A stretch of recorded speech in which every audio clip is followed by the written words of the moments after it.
Buenos días, bienvenidos a esta sesión, segunda sesión de nuestro seminario de salud pública y sus determinantes, con el ciclo 2018A, el cual está en este ciclo en honor del doctor Miguel Roberto Kumasawa Ichikawa, en paz descanse. Y con la temática de garantía y mejoramiento de la calidad de los servicios de salud individuales y colectivos. Esa es la temática general del seminario, de la cual el día de hoy tenemos nuestra segunda sesión, y a quien agradecemos su asistencia y también, si me permiten, presentar a ustedes a los miembros del Presidium. En este caso, en primer lugar, recibimos como invitado y como ponente, creo que no lo conocemos, ¿verdad?, a nuestro estimado doctor Salvador Chávez Ramírez. Muchas gracias, comisionado de arbitraje médico del Estado de Jalisco. Bienvenido. Como siempre, bienvenido, ya sabe que es su casa. También nos acompaña el maestro… Ya eres doctor, no, todavía no eres doctor, ¿no? Maestro Ezequiel Magallón Gastelum, cuasi doctor. Ezequiel Magallón Gastelum, quien es director del Instituto Regional de Investigación en Salud Pública, y también nos acompaña el doctor Noé Alfaro, quien es el coordinador de este seminario. Muchas gracias, bienvenidos. Quiero agradecer también la presencia de algunos otros compañeros y personalidades que nos acompañan. Doctora Rosa, buen día. Gracias por estar aquí, y a compañeros académicos, estudiantes, maestros también, algunos estudiantes de la maestría de calidad, egresados, y de la maestría de gerencia también. Pues a nombre del Centro Universitario de Ciencias de la Salud, de este Departamento de Salud Pública y del Instituto Regional de Investigación en Salud Pública, quiero agradecerles nuevamente su presencia y quiero ceder la palabra al doctor Noé Alfaro para que nos dé una breve reseña de la trayectoria del doctor Salvador Chávez, no sin antes recordarles que esta sesión va a ser grabada, videograbada, y por lo tanto el doctor va a tener su intervención, su ponencia, y al final daremos una ronda de preguntas y respuestas, y les pedimos que quien quiera hacer alguna pregunta permita que le acerquemos el micrófono para que también la pregunta sea grabada. Al final de la sesión, como todas las demás sesiones de nuestro seminario, nosotros estaremos subiendo al canal de YouTube del Departamento de Salud Pública esta conferencia también, para que puedan después revisarla. Bien, entonces, bienvenidos, gracias, y cedo la palabra al doctor Noé Alfaro. Gracias, doctor Igor. Bienvenido, doctor Salvador Chávez, comisionado de arbitraje en el Estado de Jalisco. Como es muy modesto, nos mandó un currículum muy pequeñito, pero la mayoría de nosotros sabemos su formación académica. Él es médico cirujano y partero por la Facultad de Medicina de la Universidad de Guadalajara en 1974 1980. Estudió la especialidad de hematología en 1983. Es egresado de la maestría en salud pública de 1983-1985. Tiene un doctorado en economía de la salud por la Universidad ED en España. ¿Cómo? Universidad ED, la UNED de España. Es médico especialista, jubilado de la Secretaría de Salud, también profesor investigador titular por esta universidad, también recién jubilado de ella. Es autor y coautor de numerosos artículos, libros y conferencias en salud pública, y muchos de ellos relacionados con la calidad y seguridad en los servicios de salud y en la responsabilidad legal de la práctica médica. Es miembro del Colegio Jalisciense de Salud Pública, de Profesionales de la Calidad en Salud de Occidente, de la Sociedad Mexicana de Salud Pública, de la Sociedad Española de Calidad Asistencial, de la Asociación de Economía de la Salud en España y de la Asociación Latina para el Análisis de los Sistemas de Salud. Él ha desarrollado otro tipo de situaciones que no los ha mencionado aquí. Él es el autor intelectual, por si hay alguien aquí, de la licenciatura en Salud Pública que se realizó en el CUC Tonalá. Bajo propuesta de él se realiza esa licenciatura. Él propuso otra licenciatura como la de geriatría, que se desarrolló también gerontología en Tonalá, y otra serie de aspectos que él no menciona, pero que fue propulsor de muchas iniciativas en este centro universitario. Y actualmente es comisionado de arbitraje médico del Estado de Jalisco del 2014 a la fecha, y también se me olvidaba, fue jefe del Departamento de Salud Pública también aquí en este centro universitario. Doctor Salvador Chávez, un placer tenerlo entre nosotros y le dejamos el micrófono.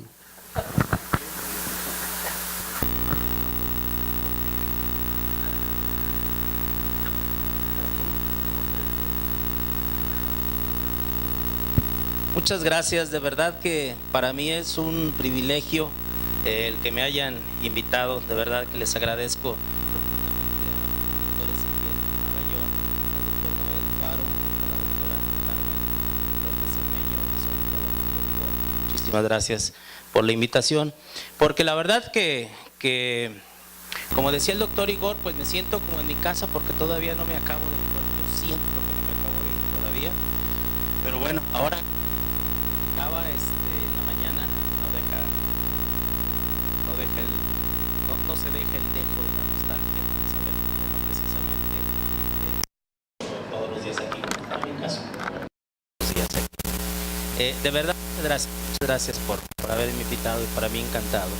Yo quisiera proponerles, si están de acuerdo, en que bien, si el título es Arbitraje Médico y Servicios de Salud, intentar platicarles de manera, claro, muy rápida, tres grandes aspectos de lo que me parece que pudiera contener el llamado arbitraje médico, que igual me parece que es un concepto, una palabra que ya deberíamos de superar, eso de arbitraje médico, y se debería de llamar tal vez conciliación entre profesionales y usuarios de los servicios de salud. Creo que sería mucho más propio para nuestros tiempos actuales ya modificarle ese nombre de arbitraje médico, primero porque está muy lejos de ser arbitraje, y además se siente bien gacho ser árbitro, le mienta a uno la madre a toda la gente, y segundo porque ya no solamente es médico, en realidad el trabajo que se hace es de todas las profesiones de la salud, por algunas cosas que tal vez comentaré más tarde.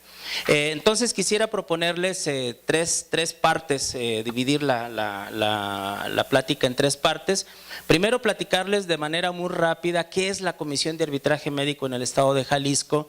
Segundo, un poco abordar lo que, por buscarle algún nombre, yo le llamé visión jurídica del conflicto prestador-usuario en México. Y una tercera parte, tal vez que debería de ser lo que más implicaría, pero me parece que como conclusión, más que hablar de cosas teóricas, metodológicas de la calidad de los servicios de salud, tal vez intentaré hacer algunos comentarios acerca de la calidad de los servicios de salud desde la perspectiva del conflicto prestador-usuario de esos servicios. Entonces, pues esta es mi propuesta y si están de acuerdo, empezamos con la primera parte tratando de decirles qué es la Comisión de Arbitraje Médico del Estado de Jalisco en prácticamente 16 años, un poco más de 16 años de servicios al pueblo de Jalisco. Como probablemente la Comisión de Arbitraje Médico del Estado de Jalisco, como muchas cosas en Jalisco, bien fregones, es la primera comisión de arbitraje en este país sobre la misma CONAMED, sobre la misma Comisión Nacional, es la primera comisión de arbitraje médico que nace sustentada en una ley. Todas las comisiones, incluido la CONAMED hasta la fecha, están sustentadas legalmente en un decreto. En el caso de la CONAMED presidencial y en el caso de las comisiones estatales o de muchas de las comisiones estatales todavía, en decretos del gobernador de cada una de las entidades federativas.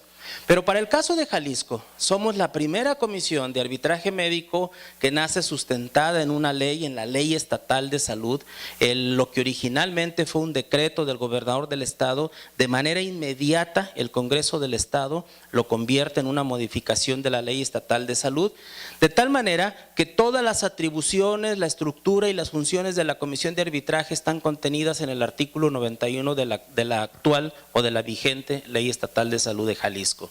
De tal forma que lo que ustedes quieran revisar del marco, digamos, legal del quehacer de la Comisión de Arbitraje Médico está contenida en este artículo 91. Sin embargo, bueno, y no puedo dejar de decir que yo diría que uno de los mayores culpables de que esto haya sucedido también es un prestigiado salubrista, resultado de este Centro Universitario de Ciencias de la Salud, del doctor Alfredo Ramos Ramos, que fue el primer comisionado de arbitraje médico en este estado y que tal vez fue el más bravo para que la Comisión de Arbitraje naciera bajo esta figura legal dentro de la Ley Estatal de Salud. Este sería una muy brevísima, apretadísima definición de lo que es la Comisión Estatal de Arbitraje Médico, mejor conocida como CAMEJAL, en donde yo quisiera resaltar solamente tres grandes aspectos de lo que es la Comisión de Arbitraje. En primer lugar, digamos su objeto o su función general, que es difundir, asesorar, proteger y defender los derechos de usuarios y prestadores de los servicios de salud, tal vez así debería decir, aunque dice de los servicios de atención médica. Y quiero enfatizar esto: usuarios y prestadores por igual. Ni es una institución, somos un organismo público descentralizado y ni nos dedicamos por decreto a defender, por así decirlo, a los pacientes y sus familiares, ni tampoco nos dedicamos a defender ni médicos ni prestadores de servicios de salud. Nuestro trabajo está sustentado para ver el acto médico o para intentar pues analizar el acto médico desde la perspectiva de dos grandes valores, entre otros. El primero, la equidad, y el segundo, la imparcialidad. Por eso de manera permanente es una lucha, y aquí está la doctora Rosa Leticia Sherman Leaño, también de una amplísima trayectoria en este departamento, en la universidad y también ya jubilada, que es una lucha a diario de estar buscando este valor de la imparcialidad. De no de alguna manera vernos, digamos, totalmente identificados, por así decirlo, con el profesional de servicios de salud y buscar en dónde de alguna manera está su función y obviamente su acción y su responsabilidad, por tanto. Y esto de alguna forma nos hace a veces pues un poquito luchar, sobre todo los médicos conciliadores, un poquito luchar con esa identificación con el profesional de la salud. Pero de igual manera también a veces tenemos que luchar con no identificarnos con el dolor de los usuarios, que casi siempre es eso, casi siempre es dolor del usuario, del paciente o de la familia o de alguna manera de quien acompaña pues a quien se le haya probablemente causado algún problema o algún daño. Entonces, en función de eso, no es nada raro que de pronto uno, a veces sin querer o de manera emocional, intente uno a veces buscar un poquito esa identificación o con el colega o con el usuario o con el paciente o con la familia, tratando de un poco identificarse con ese problema y con ese dolor. Esa es una lucha constante, de tal manera que todos los días buscamos tener así en letras de color diferente estos dos grandes principios y valores de la comisión. Y por otro lado, los dos grandes quehaceres, digamos, con lo que nos identifica el trabajo del arbitraje médico en México, es la conciliación y el arbitraje. Conciliación es digamos, esa metodología, ese mecanismo que usamos para buscar que el prestador y el usuario en conflicto tengan algún tipo de entendimiento de lo que pasó primero y segundo, algún tipo de acuerdo de cómo resolver el problema, privilegiando siempre la solución del problema de salud. No es nada raro, absolutamente nada raro, que por un lado el usuario o el familiar del usuario llegue muy enojado, les digo con dolor incluso, y llegue diciendo: a ver, yo quiero que le quiten la cédula al médico, por así decirlo, pero igual al profesional de la salud, que le quiten la cédula, que lo metan al bote y que me dé $1,000,000. Digo, se los digo en broma, pero eso es algo frecuente, ¿no? El usuario llega enojado, el familiar llega enojado y obviamente busca una revancha con quien tiene el problema. Y por otro lado, el profesional de la salud, desafortunadamente, digo yo, todavía y frecuentemente en su pedestal de ser un profesional que domina el conocimiento, que sabe, él es el que sabe cómo hacer, que de verdad se ha creído eso de que la medicina es ciencia y arte y que por lo tanto nadie lo puede superar en su toma de decisiones, y siempre obviamente en eso la dificultad de aceptar que pueda haber cometido un error. Entonces, pues lo que hacemos en el trabajo de conciliación es ayudarle a las dos partes un poco primero a entender. A veces los conciliadores trabajan de traductores, diciéndole al usuario o a la familia lo que el médico quiere decir, así como que lo que el señor quiso decir fue tal o cual cosa, o buscar de alguna manera esa forma de que se entiendan. ¿No tienen tequila? ¿No? ¿Caguama? ¿No? ¿No? De que las personas…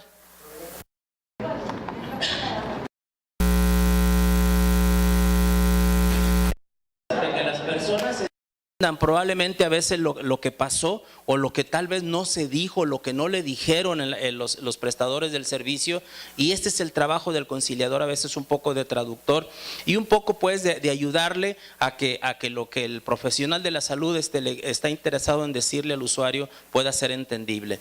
Y a veces con el prestador, con el profesional de la salud, intentando también decirle un poco, a veces tal vez bájale a la espuma de tu chocomil, o a veces un poco tratando de decirle, mira, es mejor que aceptes y que el asunto se resuelva así, en vez de que te eches un pleito, y que obviamente esto sea de nuevo privilegiando, les digo, la resolución del problema de salud. Muchas veces igual al profesional de la salud, y cada vez más, hay que decirle, mira, soluciona el problema aquí. Porque si se va al sistema judicial, si esto se convierte en una demanda y en un proceso judicial legal, no sabes lo que es, a veces no saben lo que es enfrentarse a un proceso judicial. Solamente ya llegar a la calle 14, al Ministerio Público, yo creo que muchos de los que estamos de aquí por alguna razón hemos ido y estarán de acuerdo conmigo que ya es estresante eso. Es estresante ya entrar a esas instalaciones en donde a veces pues no sabe uno si cuidar la cartera o cuidar la vida ahí adentro, pero es verdaderamente estresante. Ya no se diga llegar a los juzgados en Puente Grande. Llegar a los juzgados en Puente Grande, créanmelo, yo todavía, cuando a veces tengo que ir por alguna razón, yo todavía voy así casi con el amparo en la bolsa, no me vayan a dejar allá. De verdad es estresante. O igual entrar al edificio de la Policía Judicial Federal ahí en La Paz y 16 de septiembre, es estresante todo eso. Y imagínense someterse a un proceso judicial, una demanda por una causa médica, por un conflicto médico, mejor dicho, el promedio aquí en Jalisco es entre 3 y 5 años de duración. Eso dura un proceso judicial para que el juez emita una sentencia resolutoria, entre 3 y 5 años.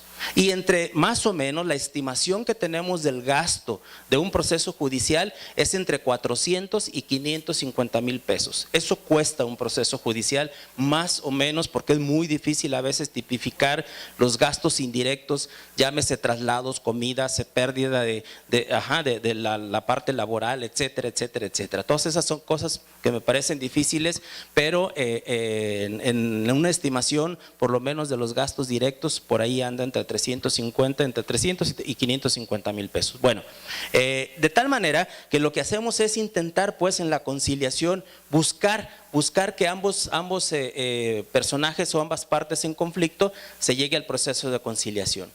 El arbitraje es lo que menos hacemos. Es lo que menos hacemos, pero cuando no hay conciliación, cuando no hay de alguna manera entendimiento, acuerdo y no hay una firma de un convenio entre las partes, les proponemos el arbitraje.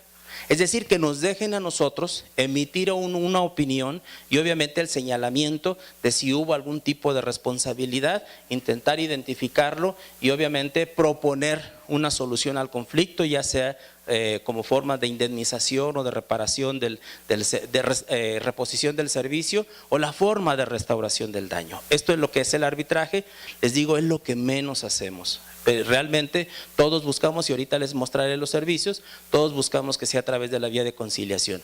Entonces, pues, esto es de manera muy apretada, les decía, el quehacer de la Comisión de Arbitraje Médico en Jalisco, que si ustedes revisan el 91, pues lo verán con muchísimo más detalle. ¿Qué servicios presta la Comisión de Arbitraje? Son 6 servicios que de manera sistemática nosotros registramos y obviamente tratamos de identificar cuando un ciudadano se acerca a nosotros. El primero, obviamente, y el más sencillo, es la información general o la orientación, como nosotros le llamamos, que ustedes tendrán muy claro que es alguien que se acerca a preguntar a veces alguna cosa, a consultar algún tipo de cosa, y que de alguna manera es una información frecuentemente que puede tener relación con el aspecto de la prestación del servicio de salud, pero a veces ni siquiera es eso, a veces son cosas de naturaleza jurídica o de algún otro tipo de cosas, pero que atendemos a todos los usuarios. El segundo es lo que nosotros llamamos asesoría. Cuando son asuntos que no tienen que ver con nuestras atribuciones, que no tienen que ver con nuestras funciones legales, pero que de alguna manera sabemos de cómo en un momento dado pudiésemos apoyar al usuario en la búsqueda de una solución. Lo más frecuente para tener una idea más cercana es el gran problema que existe con las pólizas de prepago de gastos médicos, gastos médicos mayores, o como cada quien le tenga que llamar. Ustedes saben, y yo creo que más de alguna vez se han enterado, cómo hay conflictos con frecuencia entre lo que dice la póliza o lo que entiende pues el usuario o quien compró la póliza, y lo que a veces tratan las empresas de interpretar respecto a eso. Entonces mucha gente se acerca con nosotros: oiga, fíjese que me está pasando, no sé, que tal servicio no me lo quieren incluir, que no me quieren pagar tal medicamento, qué sé yo, todo lo que sucede alrededor de eso, y que no es una atribución. Nosotros no tenemos atribución legal para entrar a ese análisis de ese conflicto, pero que obviamente la mayor cantidad de gente que trabaja con nosotros son abogados, aunque ustedes no lo crean, somos menos profesionales de la salud, son más abogados, y los abogados ya con la idea aparte de que ya ven que de todo saben, y todo no es cierto, no todo lo enredan, pero sí todos saben. Ellos ya de alguna manera saben cómo orientar a veces al usuario, si tiene que ir a la Profeco, si tiene que ir a la Conducef, un poco lo asesoran qué tipo de documentos tiene que llevar, etcétera, etcétera. Entonces, pues eso es lo que nosotros llamamos asesoría. A veces, obviamente, y la mayoría, a veces se trata de cosas de salud. El tercer servicio es la llamada gestión. ¿Qué es la gestión? Para nosotros la gestión es una forma de intervención ya. Es una forma en donde nosotros tratamos de buscar una solución al problema que nos plantea el ciudadano. Generalmente, obviamente, en los servicios de salud es donde nosotros intervenimos. Es tal vez una de las actividades que en los últimos 4 años hemos intentado estar privilegiando, tratar de solucionar los problemas al ciudadano lo más rápido posible, lo más ágil. ¿Cuáles serían ejemplos de esto? Lo que con mucha frecuencia sucede, si no es que casi todos los días, que nos llega un ciudadano diciéndonos: oiga, vea para cuándo me están dando la cita del especialista. Yo tengo un problema, y obviamente pues siempre nos describen su problema urgente, y me están dando una cita para 6 meses o para 8 meses o para qué sé yo, ¿no? Ahí es donde nosotros a veces podemos intervenir. Debo de decirles que nuestra relación con todas las instituciones del sector salud es muy buena. Es muy buena. Con el Seguro Social, aunque ustedes no lo crean, nuestra relación es muy buena, al grado tal que hemos logrado que en muchos hospitales y clínicas nos pongan una persona que generalmente la tienen ya, ¿no? Pero que la pongan en contacto con nosotros, para nosotros hablar con alguien. Ya sabemos con quién hablar y decirle: oye, está una persona con tal problema, y ya regresamos al usuario para buscar a una persona en una oficina con un nombre, con un teléfono, y se solucionan increíblemente las cosas mucho más rápido de lo que a veces uno esperaría. Igual las cirugías, el asunto de los medicamentos, verdaderamente es algo que ha sido muy reiterativo, desafortunadamente cada vez más. Con el ISSSTE igual tenemos una excelente relación. un poco más difícil con la Secretaría de Salud. ¿Y por qué no? Digo, finalmente no tengo ningún empacho en decirlo, particularmente con el anterior secretario de Salud teníamos un verdadero problema de comunicación que se ha venido mejorando mucho con los últimos 2 o 3 meses y que obviamente esto hace que muchos de los problemas tengan soluciones rápidas o oportunas frecuentemente y que no lleguen a ser una queja. Porque para nosotros este servicio de queja es muy semejante a lo que pudiera ser una demanda judicial en el sistema judicial.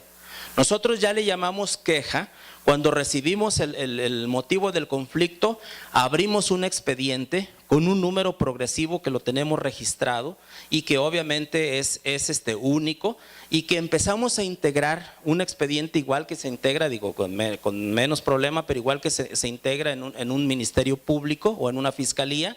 Empezamos a integrar un expediente en donde el usuario nos presenta con su puño y letra, si se puede, y si no, por lo menos con su firma, el motivo del conflicto, a quién está señalando y por qué está señalando, donde le explicamos cómo es el proceso de atención a la queja, que tiene audiencias que lo vamos de alguna manera a juntar en un momento dado con el prestador para tratar de llegar a un acuerdo, etcétera, etcétera. Se le explica todo esto al usuario y le damos unos días generalmente para que lo piense, si está de acuerdo en seguir el procedimiento de la queja y sobre todo para que reúna todas las posibles evidencias del servicio que recibió y que nos ayuden a nosotros obviamente a integrar el expediente. Tiene que ir entonces después de unos días a ratificar la queja como si fuera una demanda, tiene que ir a ratificarla y ahí empieza el proceso de citatorios, de pedir expedientes, de pedir documentos, de citar a las personas señaladas para notificarles que tienen una queja con nosotros,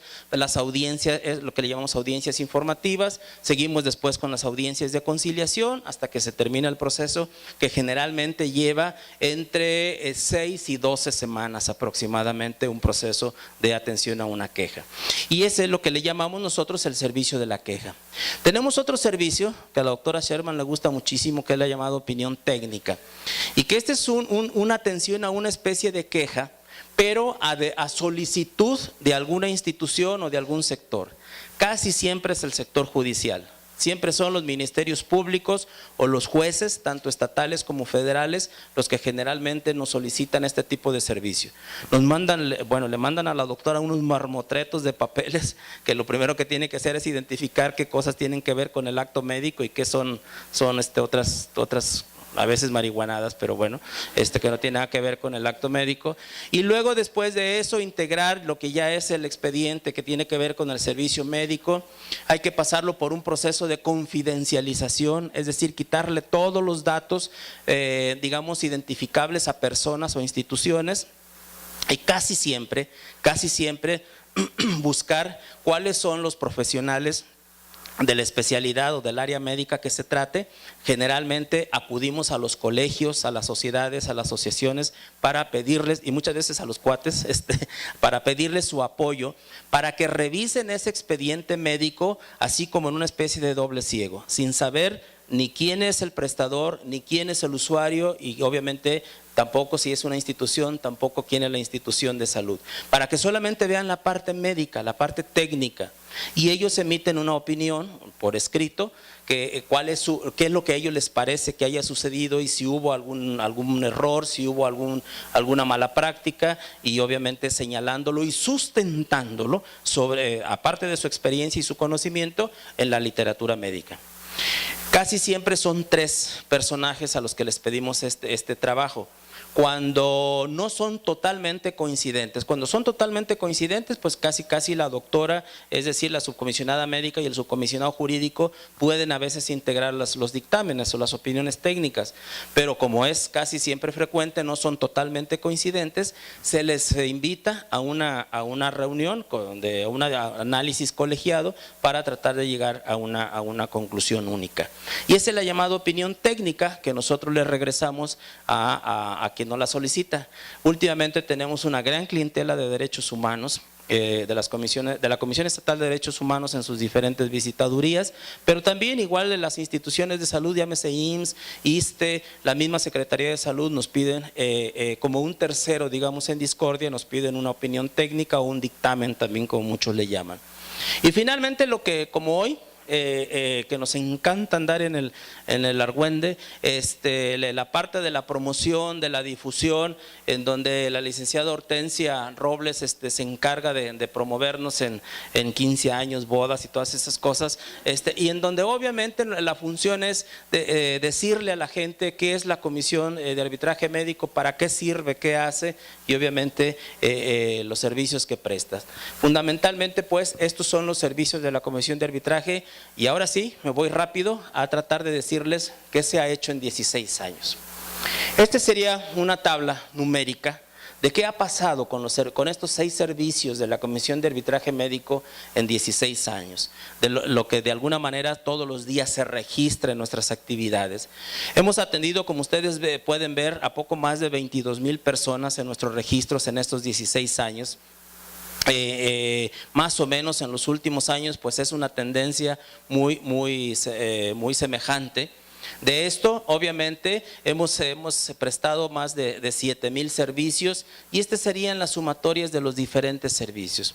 Los que les decía hace un momento, en los últimos 3-4 años hemos estado tratando de privilegiar esta actividad de la gestión, es decir, buscar solucionar lo más rápido posible el problema y con ello evitar hasta donde sea posible que lleguen a una queja en donde nos lleva mucho más tiempo la posible solución.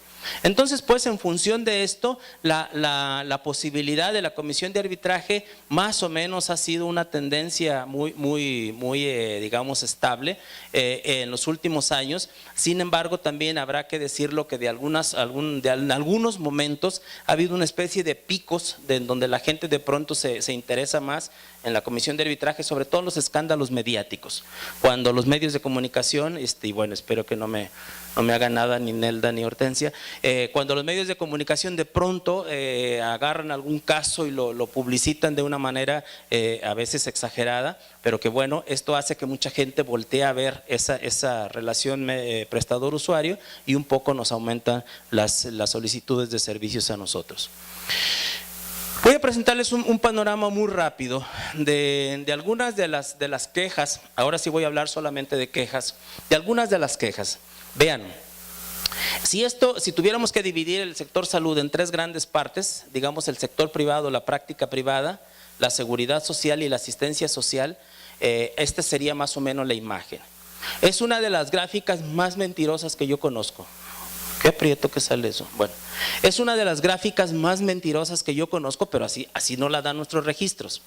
En primer lugar, porque es, como ustedes lo entenderán perfectamente, es absolutamente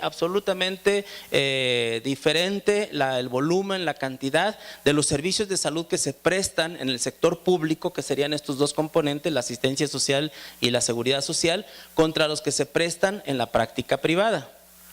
Pareciera que la práctica privada son los más mensos, los que más problemas tienen, cuando mucha gente sabemos que no, que es probablemente donde menos problemas esperamos que haya. Y obviamente si hiciéramos una correlación entre la cantidad de servicios que se prestan entre el público y el privado, pues por supuesto que la posibilidad de que aquí se cometan más errores, claro que es real, ¿no? Pero ¿qué pasa con esto? Yo creo que hay dos grandes razones. La primera, en el sector público, particularmente en la seguridad social, existe cada vez más, afortunadamente, la cultura de atención al usuario, sobre todo en orientación y quejas. El IMSS, el ISSSTE, con todos los problemas y las insuficiencias que tengan, sí es un elemento en el asunto, particularmente de los últimos años, de los protocolos de calidad y de satisfacción del usuario, que atienden más al usuario de manera directa. Por lo tanto, muchos de estos problemas se resuelven ahí, en la clínica donde se dio el problema. Muchos de estos problemas tienen una solución con ellos mismos sin que nadie más intervenga, por un lado. En la asistencia social, que la asistencia social sería toda la red de unidades de la Secretaría de Salud, más los servicios médicos municipales, más las cruces, esas de todos colores que hay, esa sería la suma de la llamada asistencia social para nosotros. dice uno, bueno, así como dicen los chavos, no manchen, ¿a poco de veras son los más buenos? Cuando sabemos que es donde más problemas hay. Pero ¿qué pasa? ¿Qué ha venido pasando históricamente? Que la mayor cantidad digamos, de usuarios de estos servicios es población que tiene dos grandes problemas. La primera, que obviamente sus recursos económicos para el acceso a los servicios de salud son muy precarios. Y que esto hace obviamente que lo que reciban con eso se quedan. Yo no digo si satisfechos o no, pero con eso se quedan. Y que para de alguna manera exigir más, reclamar más, les da mucho trabajo, primero porque no tienen ese recurso económico y frecuentemente tampoco tienen la información en salud suficiente para hacer ese reclamo, esa exigencia. Esos son los dos grandes escenarios. Y estoy hablando de la gente que vive en el área metropolitana de Guadalajara, que podría tener la posibilidad de ir a la oficina de la Camejal en Avenida México y Carlos F. de Landeros a interponer su queja. Pero que bueno, mucha de esa gente no tiene a veces ni para el camión como para ir ahí a ese domicilio a interponer su queja. Ya no se diga fuera del área metropolitana de Guadalajara. O sea, a una gente de algún poblado, imagínense, de Colotlán o de alrededor de la costa, de cualquier lugar de la costa o de los altos, de donde sea, pues le sale más caro el caldo que las albóndigas, pensando en que van a venir hasta Guadalajara a interponer una queja. Es verdaderamente, digamos, a veces hasta imposible, ¿no? Le sale más caro interponer la queja que irse con otro médico o con otro profesional de la salud. Entonces, pues, a mí me parece que estas son de manera simplista, estos serían los grandes motivos por lo que aparentemente aquí es donde no tenemos queja. En la seguridad social les decía, porque obviamente ahí se pueden resolver. ¿Y por qué entonces en la seguridad privada hay tantas quejas? Yo diría de manera simplista también por dos grandes razones.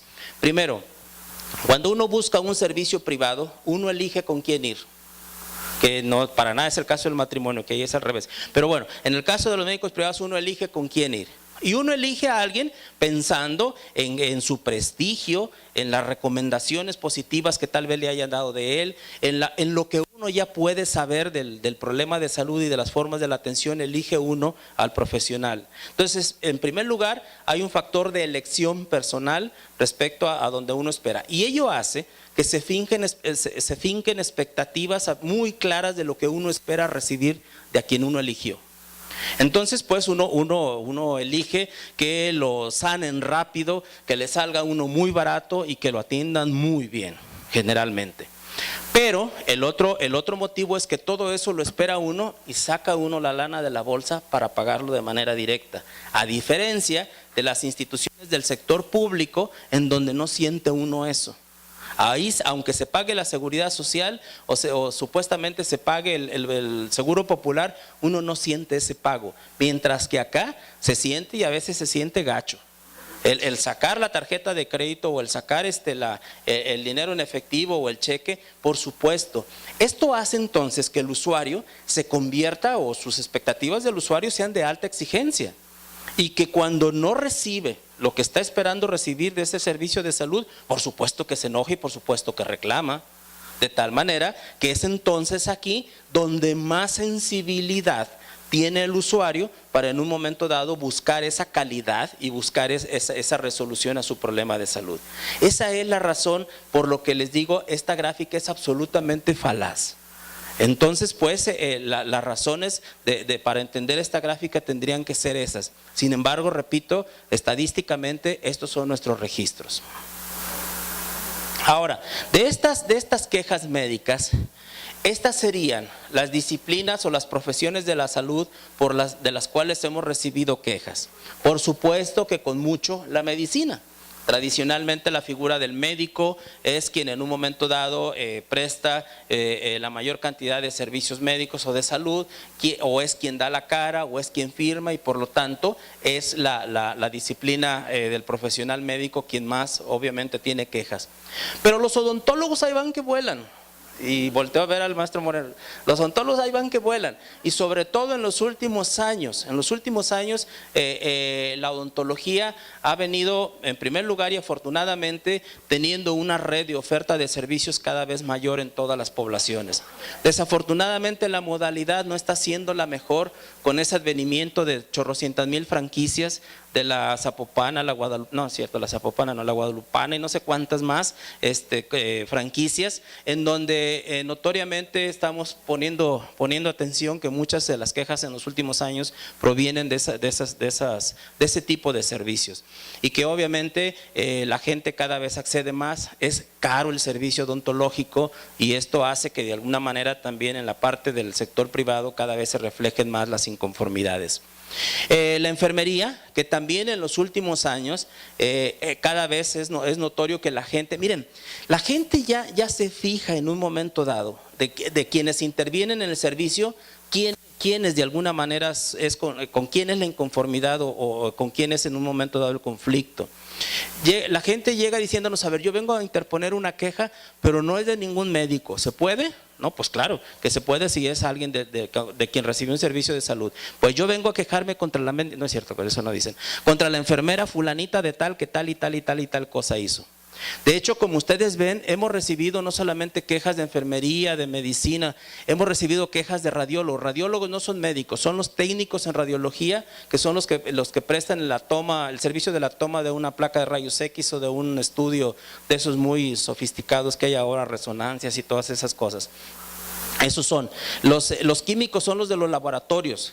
La gente iba y se queja porque tuvo un problema a la hora de la toma de la muestra, o tuvo un problema cuando fue a recoger los resultados, qué sé yo. Pero vean, igual, se quejan contra los administrativos. También me dicen: yo no tengo ningún problema con la gente que me atendió, sino con el mendigo subdirector o el mendigo director que me hizo tal o cual cosa, ¿no? Entonces la gente identifica ya con quién es el problema, y eso me va a dar pie a platicarles cómo vemos y cómo atendemos ahora las quejas en los servicios. Los nutriólogos que empiezan a aparecer los nutriólogos en los últimos años, los psicólogos que empiezan a aparecer también cada día, y otros, aquí en otros está un paramédico y alguien, otra gente. Aquí está un paramédico, alguien que se cayó de la camilla o no sé qué cosa en la ambulancia, pero de verdad sí, creo que un paramédico y alguien más, ¿sí, verdad? Alguien así. Entonces vean, todas estas gentes que intervienen en el proceso de la atención, la gente los identifica, el usuario los identifica perfectamente con quién es la inconformidad.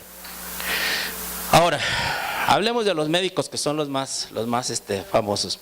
Si identificamos la queja por la especialidad médica, vean, casi todas las especialidades médicas, y todas están, de hecho aquí le paramos hasta el 11 porque pues ya no cabían, pero casi todas las especialidades médicas están. Y obviamente pues en el rating, vean las dos especialidades que más quejas tienen sobre muchas: trauma y ortopedia, y este es un fenómeno de los últimos años. Si sumamos trauma con ortopedia, o ya está sumando, no, acá está ortopedia, pues igual, con mucho aparecen juntas.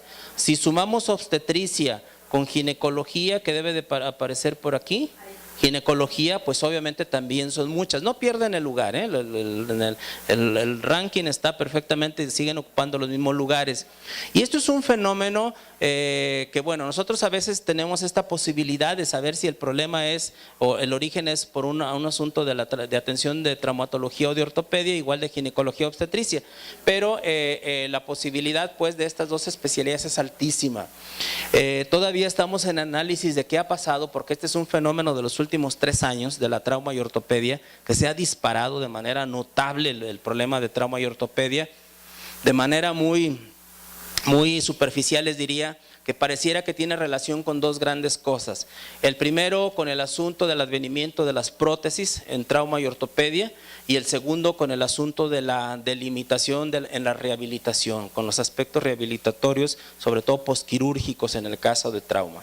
Pero bueno, todavía no tenemos la suficiente información como para probarlo. La cirugía general, con muchos problemas también. La cirugía plástica, que también no se le deja mucho a la cirugía general, ahí van casi emparejadas, y todas las demás. Vean, todas las demás especialidades, incluso no sé si aquí esté medicina general, ¿sí? En algún lugar debe estar por ahí, que obviamente, y esperan que los cuentes no sean así. 22 de aquí, ok. Ah, sí, medicina general. Sí. Entonces, bueno, todas las especialidades pues tratamos de identificarlas en función de dónde es donde se originan mayor problema. Sobre todo esto nos sirve mucho cuando atendemos que cada día con más frecuencia, afortunadamente, las reuniones con los diferentes colegios o las diferentes sociedades de las diferentes especialidades médicas. Y bueno, no podría dejar de hablar de los odontólogos, Fer. Entonces, los odontólogos ahí van también, les decía, vean, algunas son especialidades de verdad, o sea, reconocidas formalmente, algunas otras no. Por ejemplo, este asunto de la implantología me parece que no está totalmente todavía reconocida como una especialidad separada de las demás, pero bueno, es tanto la práctica de la implantología que va en un ascenso notorio que hemos querido separarla de lo que pudiera ser que la prostodoncia, Fernando.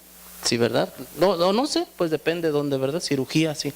Y igual el caso pues de algunas otras especialidades, que esto de rehabilitación oral también, que a lo mejor todavía no está totalmente definida como especialidad, pero bueno, esto sería tratando de decir en qué práctica, en qué tipo de práctica se origina la inconformidad. Esto sería la figura.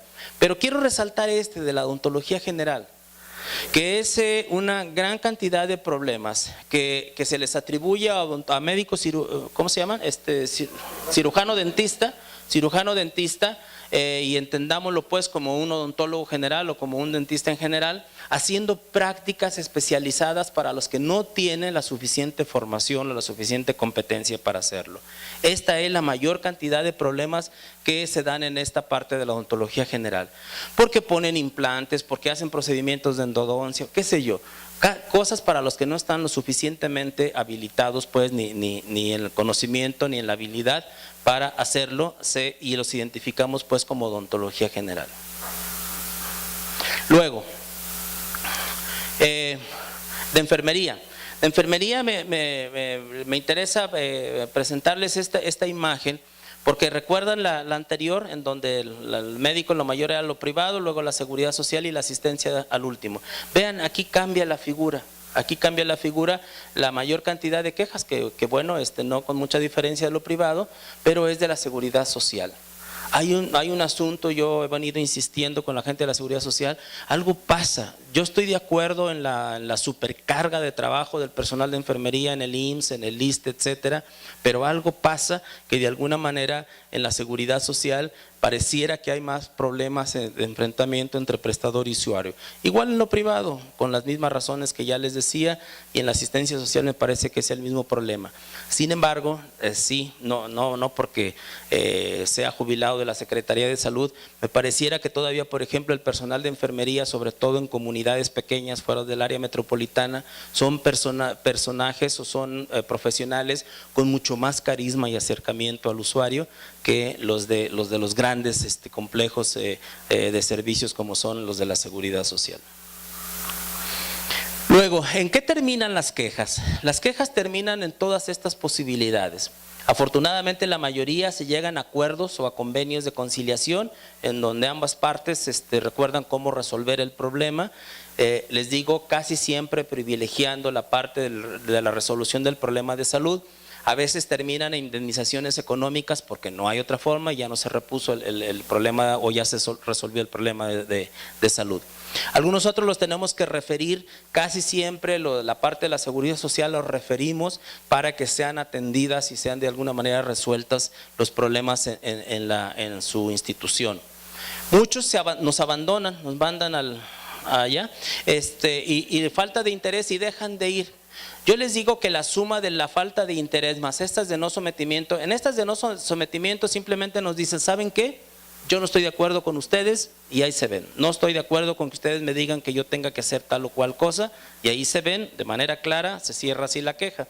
Pero aún así, yo creo que muchas de estas, más estas de faltas de interés, les digo que son conciliaciones banqueteras. Muchas de esas salen de con nosotros y ahí en la banqueta se arregla el odontólogo o el médico con el paciente y ya no regresan con nosotros. O sea, el paciente le dice, ¿sabes qué? Ahí te van 5,000 pesos y ahí muere. Y ese tipo de arreglos que nosotros no sabemos o formalmente no podemos registrar, muchos de esos son arreglos banqueteros y que casi siempre son a través de dinero. Hay algunas que les tenemos que decir que no procede la queja, analizándolo y buscándolo, a veces decimos no es así, tenemos que darle algún tipo de explicación para decirles que no. Algunas otras, después de explicarles, se acaban desistiendo de la queja cuando entienden pues que no hay razón. Algunos otros tenemos que referirlos al Ministerio Público porque presumimos que detrás de eso puede haber un delito, y en el momento en que nosotros pensamos que puede haber un delito, en ese momento nosotros dejamos de atender la queja y la tenemos que obligatoriamente notificar al Ministerio Público. Los laudos de arbitraje, vean qué poquitos laudos de arbitraje contra todo esto de conciliación. Las gestiones que les digo a veces se resuelven con una intervención nuestra, a veces terminamos vinculándola a derechos humanos o a alguna otra instancia para hacerlo. Algunas quejas se sobreseen porque no hay forma de seguirlas, algunas terminan en opiniones técnicas, algunas no son ratificadas y algunas otras terminan con asesoría solamente. ¿De dónde viene la gente que interpone las quejas? Miren, con mucho, vean la cantidad que viene de la zona metropolitana contra fuera de la zona metropolitana. Prácticamente casi 6,000 usuarios de la zona metropolitana contra apenas menos de 1,500 de fuera del área metropolitana. Igual las instituciones, pues claro, la mayoría están en el área metropolitana, por lo tanto las instituciones señaladas son aquí, en el área metropolitana, contra las muy poquitas que son señaladas fuera del área metropolitana. Y obviamente pues esto no es otra cosa más que históricamente el domicilio de la Comisión de Arbitraje solamente aquí en Guadalajara, y más toda la infraestructura y la cantidad de servicios que se prestan en zona metropolitana contra fuera de esta. Igual los servicios, bueno, debo decirles que a partir del año 2015, del segundo semestre de 2015, abrimos una, nosotros le llamamos ventanilla, una ventanilla en Lagos de Moreno y otra en Puerto Vallarta.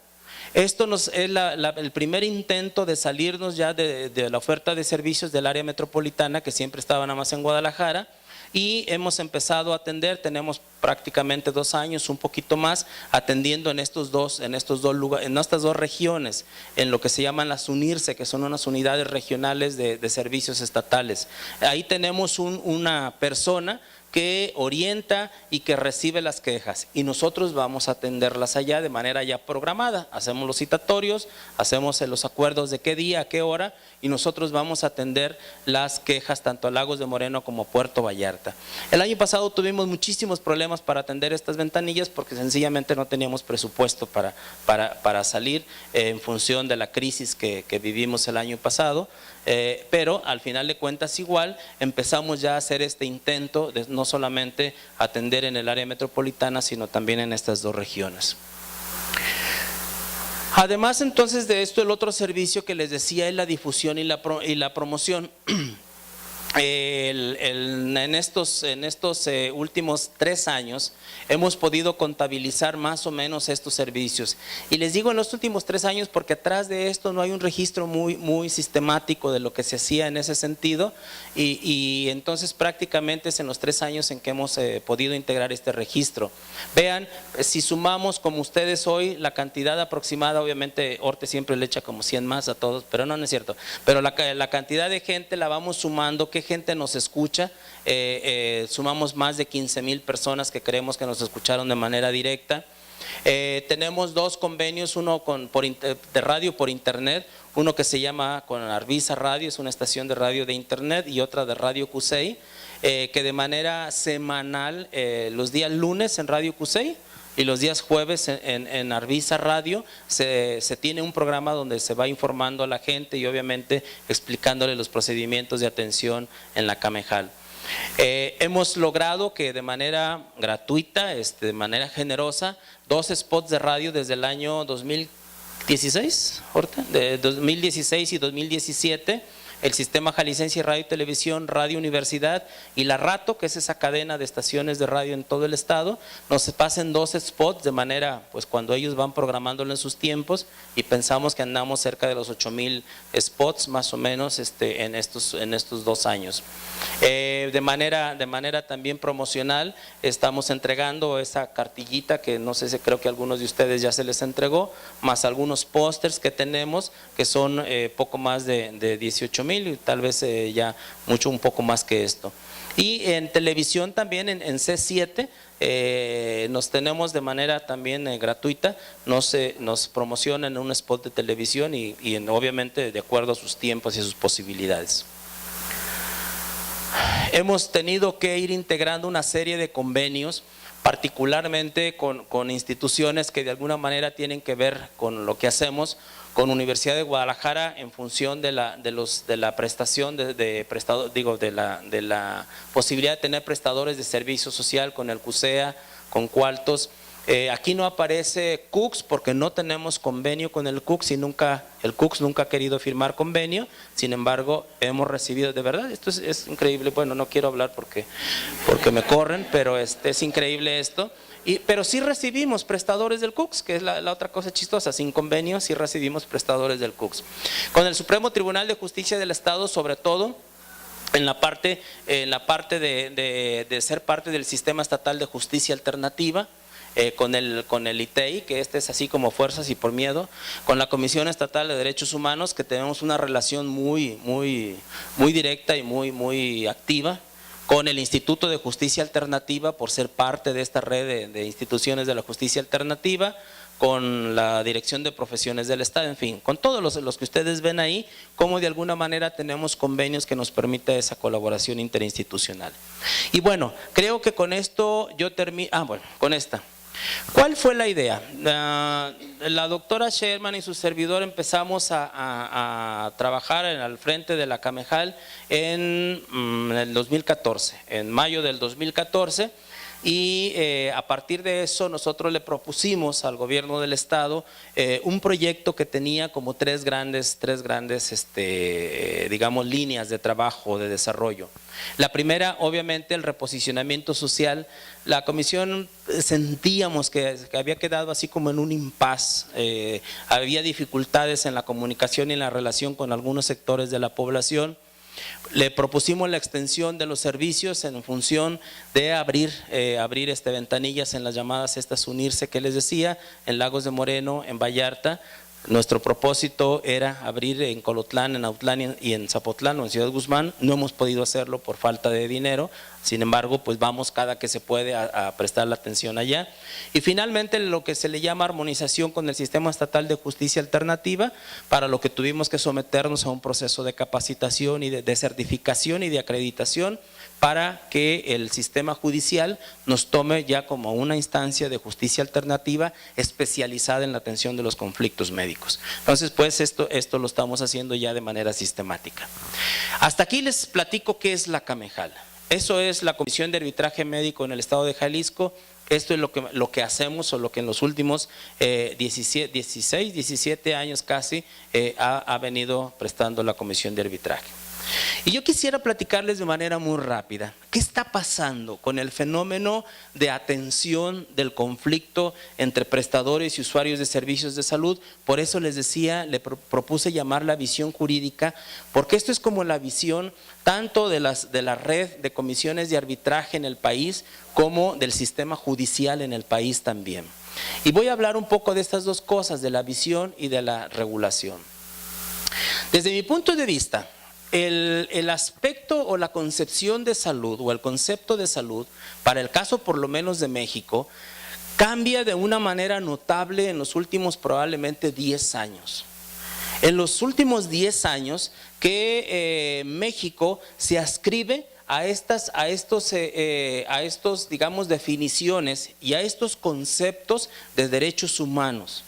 Y en el momento en que México se adscribe a esta Declaración Internacional de los Derechos Humanos, y donde se señala la salud y el bienestar como dos derechos humanos fundamentales, en ese momento me parece que cambia con mucho la forma y cada vez más la percepción en este caso del derecho a la salud, como un derecho humano. De tal manera que yo debo de decirles, todos los que estamos aquí, no trabajamos solamente tan fácil como con los servicios de salud, trabajamos en la atención de un derecho humano. Y eso ha venido a cambiar el marco jurídico y la visión jurídica, y debe de cambiar nuestra visión y nuestra forma profesional de ver en lo que trabajamos.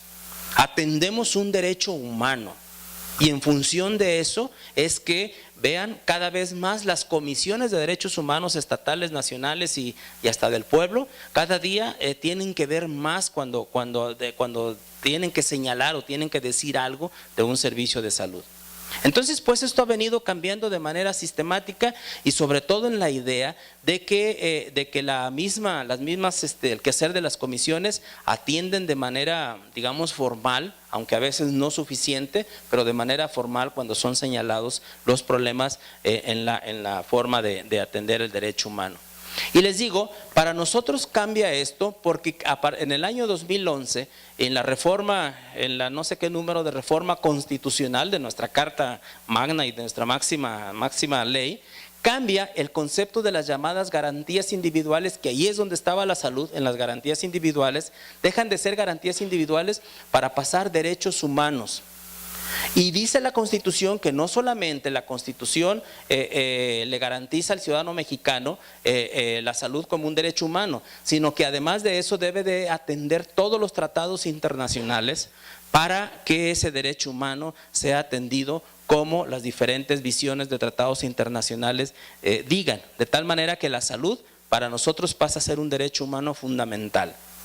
Esto, por un lado, ha venido con mucho a formalizar la visión jurídica de la salud, pero por otro lado a veces todos estos tratados internacionales es más los que nos complican la atención a la salud que lo que a veces ayudan, pero al final de cuentas estamos dentro de la obligatoriedad, y el Estado mexicano dentro de la obligatoriedad de ver a la salud y de entender a la salud de manera obligatoria como un derecho humano fundamental. Ahora bien, la otra parte que es, en la Constitución no habla del derecho humano a la salud. La Constitución parece que nos tradujo el concepto de salud y nos dijo, bueno, para mí el derecho humano se va a llamar protección a la salud, no se va a llamar salud. Dicen los filósofos que esto ya hace diferencia, que una cosa es solamente el concepto de salud y otra cosa es el concepto definitorio de protección a la salud. Entonces el Estado mexicano se hace garante de la protección de la salud, no de otorgar salud. Y esta es una discusión sobre todo cuando después de unos cuantos cafés y un churro, entonces, para todo dar la discusión esta de cuál es la diferencia entre lo uno y lo otro. Pero al final de cuentas para nosotros el derecho humano fundamental se llama protección a la salud, que lo consagra el artículo 4 en el párrafo 4. Entonces, pues, esto hace que de alguna forma se señale que la protección de la salud, y luego dice que obviamente la ley, en este caso la regulatoria para este párrafo 4 del cuarto, dice definirá las bases y modalidades para el acceso a los servicios de salud y establecerá la concurrencia entre los diferentes niveles de autoridad del país. Y luego entonces esa ley regulatoria del cuarto dice en su artículo 23, para efectos de esta ley se entiende por servicios de salud, es decir, cómo voy a proteger la salud, cómo voy a cumplir con el cuarto constitucional, cómo voy a cumplir con el derecho humano fundamental, prestando servicios de salud. Y esta es la definición, si ustedes recuerdan, en el artículo 23, todas aquellas realizaciones en beneficio del individuo y de la sociedad en general, es decir, todo lo que se haga en la infraestructura o en la red de servicios de salud que presta el Estado, todo es servicio de salud. Desde el vigilante que está en la puerta, y que deja pasar o no a una persona a una unidad de salud, hasta la cajera que cobra el último peso o hasta quien despide al usuario del servicio de salud. Todo lo que se hace dentro, y obviamente si es fuera, si hablamos de la práctica comunitaria o las diferentes prácticas fuera de unidades de salud, todo son servicios de salud en función de que estén dirigidas a restaurar, a proteger, a promover o restaurar la salud de la persona o de la colectividad. Es decir, todo es servicio de salud. Por lo tanto, la CAMEJAL puede ver de todo. Cualquier acción que se presta dentro de la estructura es posibilidad de que nosotros atendamos, porque lo que atendemos en conformidad en la recepción del servicio de salud o en la prestación del servicio de salud. Y así lo vemos, no solamente lo vemos en la CAMEJAL, así lo ven los jueces, así lo ven los abogados. Bueno, los que saben, así lo ven. Esta es la visión jurídica de la salud que tenemos en México y que de alguna manera ha venido a partir de esto un poco modificándose en función de algunas cosas que a la hora de la atención a los conflictos tienen mucho que ver, como el hecho que en el 2014 la Suprema Corte de Justicia de la Nación sienta jurisprudencia. Con esa, ya sé que la doctora Ramos me va a ver feo, con esa cosa que nadie le entiende que es jurisprudencia, que es hacer criterio de obligación de observar para cuando no existe una ley específica que hable de eso, hay que atender ese criterio obligatorio de observar. La Suprema Corte de Justicia sienta jurisprudencia en la corresponsabilidad entre hospitales y médicos, bueno, así lo dijo, ¿no? Pero que en realidad es así, que los hospitales privados también son obligados solidarios con los médicos, es decir, pero con todos los profesionales, lo mismo con las enfermeras que con cualquiera que preste ahí sus servicios. ¿Qué pasó? ¿Por qué esto? ¿Por qué esto? Porque durante mucho tiempo, y donde se originó este criterio jurídico, es en esa idea que muchos hospitales privados, sobre todo, y fue a raíz de un escándalo del hospital ABC en la Ciudad de México, en donde la gente iba, citaba a sus pacientes en el hospital, los atendía ahí por consulta o por hospitalización o por algún evento quirúrgico, por lo que fuera, pero el médico no trabaja ahí o la enfermera no trabaja ahí, solamente iba a atender al hospital ahí. En el momento que hubo un problema, de pronto el hospital dijo, a ver, no, el problema no es conmigo, el problema es con el médico no trabaja conmigo, así es que entiéndanse con el médico, no obstante el problema se haya originado dentro de las instalaciones de ese hospital. Entonces esto acabó diciendo la Suprema Corte, a ver, si está dentro de tus instalaciones, si está usando tu infraestructura, si está usando tu equipo, si está usando tus insumos, tú eres corresponsable de lo que le haya pasado ahí, junto con ese médico señalado, con ese profesional señalado. Este criterio ha venido a cambiar esa visión jurídica cuando se busca los responsables en algún tipo de mala práctica. Nada de que el hospital no es responsable, por supuesto que es responsable. Ahora, las instituciones públicas, por supuesto que son responsables. Lo que los trabajadores de las instituciones públicas hagan o dejen de hacer ahí adentro, tiene que ver con la institución en donde se está prestando ese servicio de salud. Eso vino a cambiar totalmente, les digo, ya no solamente nada de que el médico fulanito de tal era el único responsable de eso, claro que no. Ahora hay que buscar en dónde estuvo el origen del conflicto, en dónde estuvo el origen de la mala práctica para señalar responsabilidades. Otra cosa que ha venido a cambiar con mucho, y luego dentro de todo esto, la misma Ley General de Salud señala en el artículo 54 el derecho que tenemos los ciudadanos para en un momento dado usar los mecanismos para usuarios o solicitantes para presentar quejas, reclamaciones y sugerencias respecto a la prestación de servicios de salud y en relación a la falta de probidad en su caso de los servidores públicos, pero igual aplica para los privados también. Es decir, de alguna manera la forma, entre comillas, de corresponsabilizarnos en el cumplimiento del Estado de atender el derecho humano de protección a la salud, la ley nos dice que tenemos ese derecho de señalar, de quejarnos, de reclamar, de exigir. Entonces, pues, esto hace que el servicio de salud que se presta en nuestro país tenga no solamente el carácter de derecho humano fundamental, sino la posibilidad de exigir de manera formal ese derecho humano.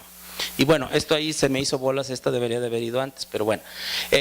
Otra cosa que ha venido a cambiar la visión jurídica de los servicios de salud o del conflicto prestador-usuario es la Ley General de Atención a Víctimas o la Ley General de Víctimas, en donde Como esta ley fue diseñada, si no exclusivamente, sí de manera muy dirigida al cumplimiento y a la vigilancia de los derechos humanos y obviamente a tipificar a las víctimas que en un momento dado son señaladas como no haber recibido o haber tenido algún problema por los servicios de atención a su derecho, ha venido de alguna manera con mucho a tener que ver en la visión jurídica de esto, sobre todo porque se habla de asistencia, se habla de protección, se habla de atención y obviamente todo esto tiene que ver con los servicios de salud. Tipifica igual las víctimas, ahora se habla de víctimas directas, sobre todo en el caso de servicios de salud, para nosotros pues casi siempre es el paciente que es quien recibió de alguna manera el problema. ¿Más rápido? ¿Sí? Recibió el problema. Queda media hora, no, hombre.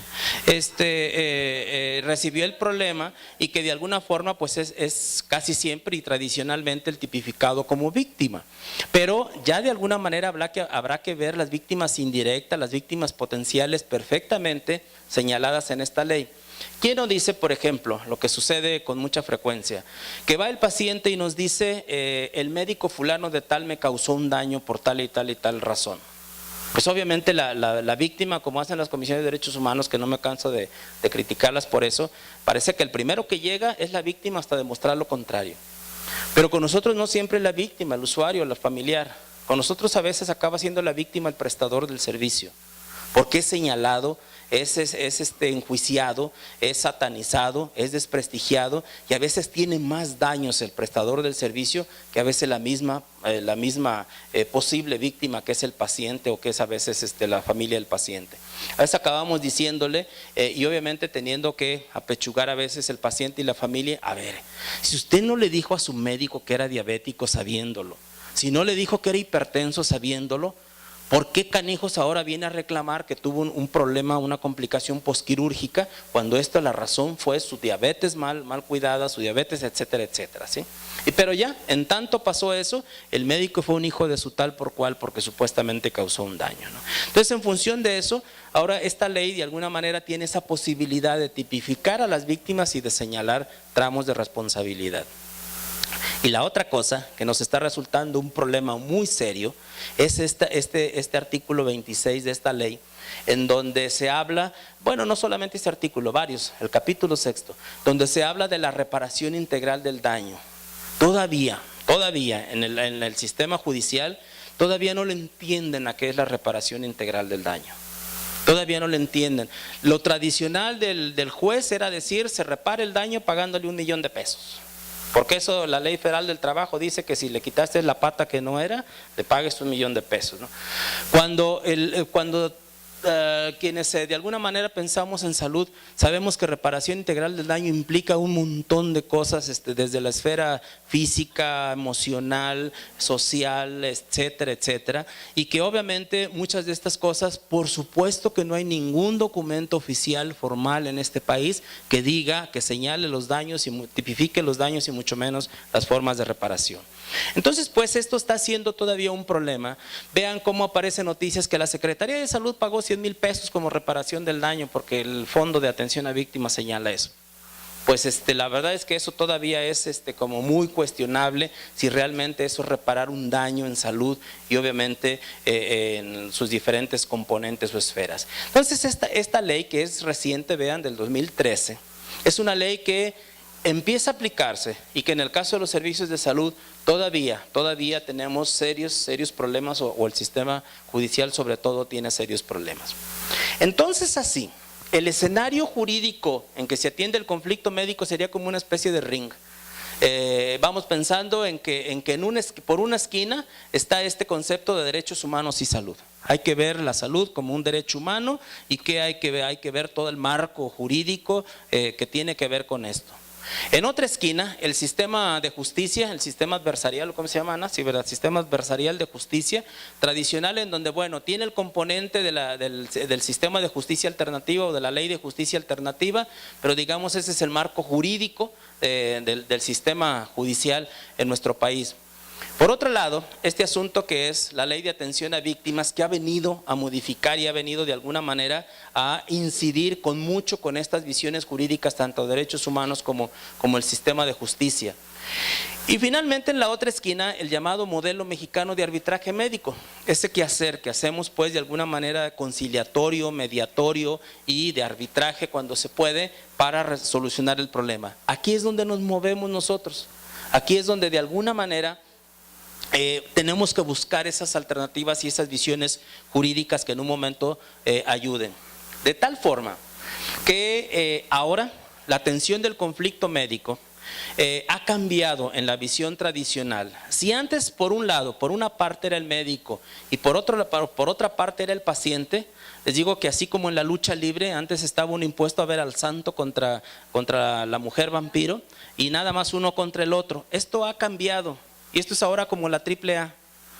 Por un lado un montón de actores, el enmascarado, el enanito, la mujer, el que parece mujer, etcétera, etcétera, ¿no? Por un lado todo un montón de gente que es toda la gente que interviene en el servicio de salud, pero por otro lado también esto se ha transformado, ahora no solamente es el paciente, es el familiar del paciente, el amigo del paciente, la suegra del paciente y a veces el vecino del paciente y a veces ni conoce al paciente pero va a acompañarlo, ¿sí? No digo señoras, pero mucha gente que no tiene más que hacer y que se va a los hospitales y es que ayudarle a la gente y que obviamente acaban acompañándolos, que me parece que no digo que sea mal, pero a veces es más lo que complican. Entonces, este es el escenario en el que ahora se atiende el conflicto médico. Las condiciones, los procesos, las intervenciones, los actores han venido cambiando. Ahora hay que ver si realmente el médico tuvo que ver, quién más con el médico. Es difícil pensar que una sola persona presta un servicio de salud ahora. Siempre hay más de alguien, aún el médico privado en su consultorio casi siempre por lo menos tiene a su asistente, un personal de enfermería, alguien administrativo, a veces la señora cuidándolo, etcétera, etcétera, ¿sí? Entonces siempre hay alguien más que solamente un profesional, ya no se diga en la atención hospitalaria donde son equipos multidisciplinarios. El entorno que les decía, que les hablaba de la parte esta de la jurisprudencia, en donde se da los insumos, la tecnología, la infraestructura, etcétera. Y por otro lado les digo el paciente, la familia y la sociedad. Aquí es donde se da esa posibilidad de buscar las alternativas de solución a un conflicto médico-paciente. Entonces pues, en el estado actual del conflicto, el servicio de salud o el acto médico se ve como un proceso. Ya difícilmente se ve como una acción única. Ahora lo vemos como un proceso. Ahora tenemos que conocer el equipo de trabajo en el que intervino en ese proceso del servicio.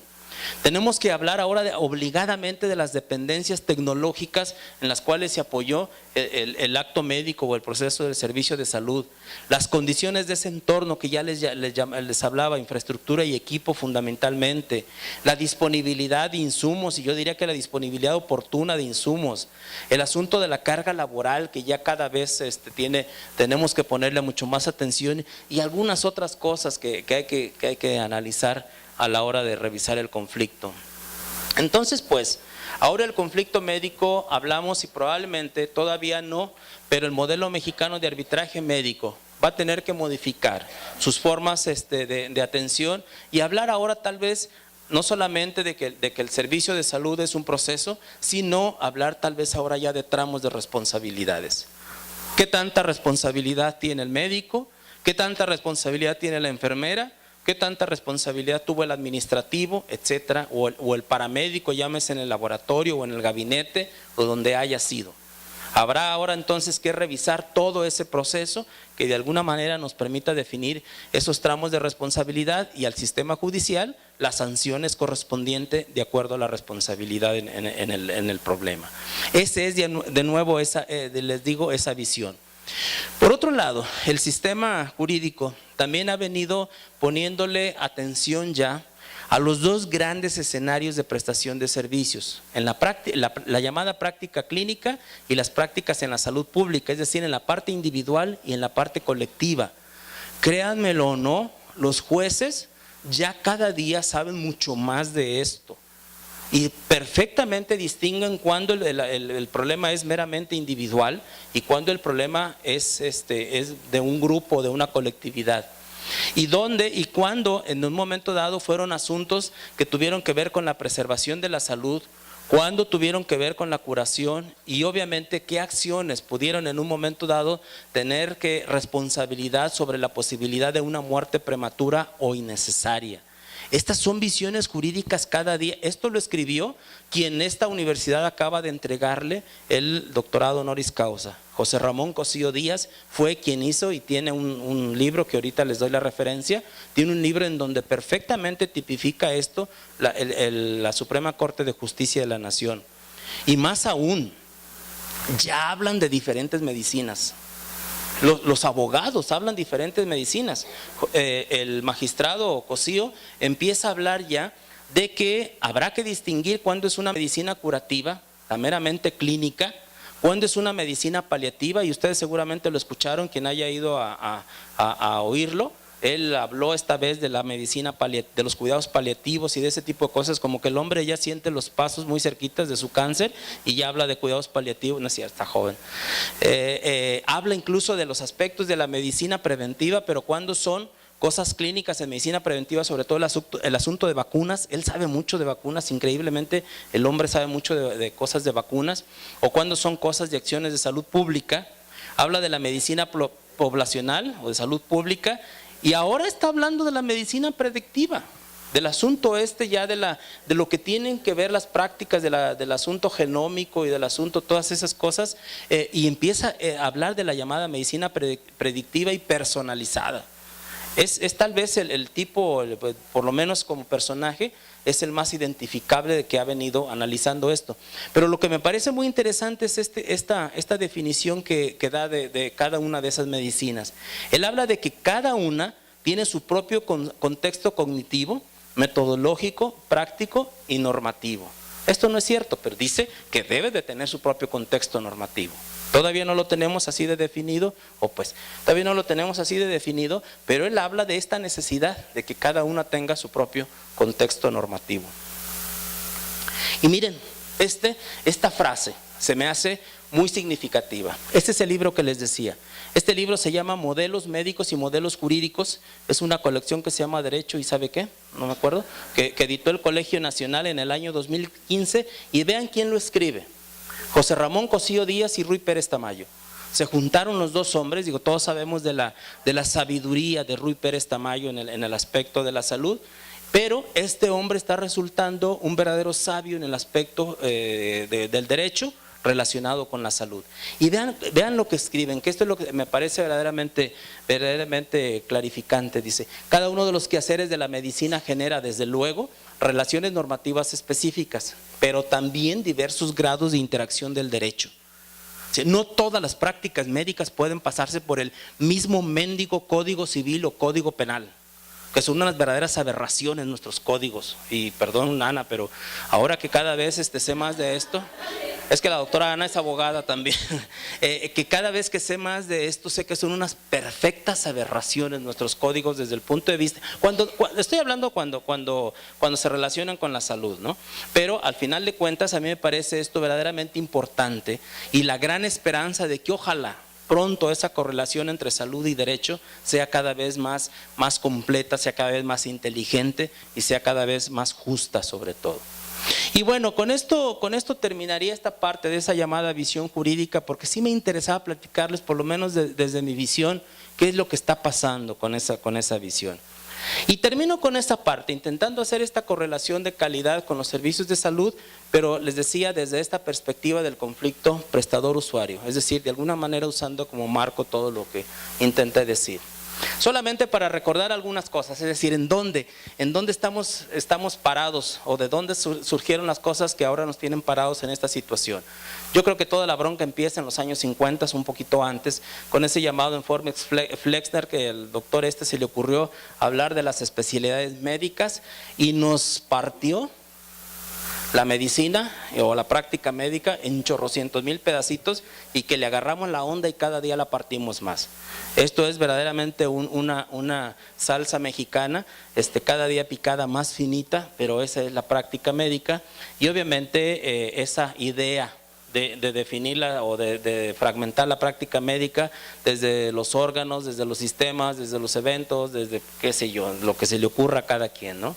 Ahora, por otro lado, seguimos, entre comillas, o el sistema jurídico sigue pensando en que todavía esto existe. Ese llamado modelo de atención primaria de la salud, con los famosos niveles de atención en donde alguien aspiraba a que aquí se atendiera la mayor parte y se resolviera la mayor parte de problemas, otra parte acá y otra parte acá. Todavía los jueces todavía atienden a esto, todavía hablan de los niveles de atención.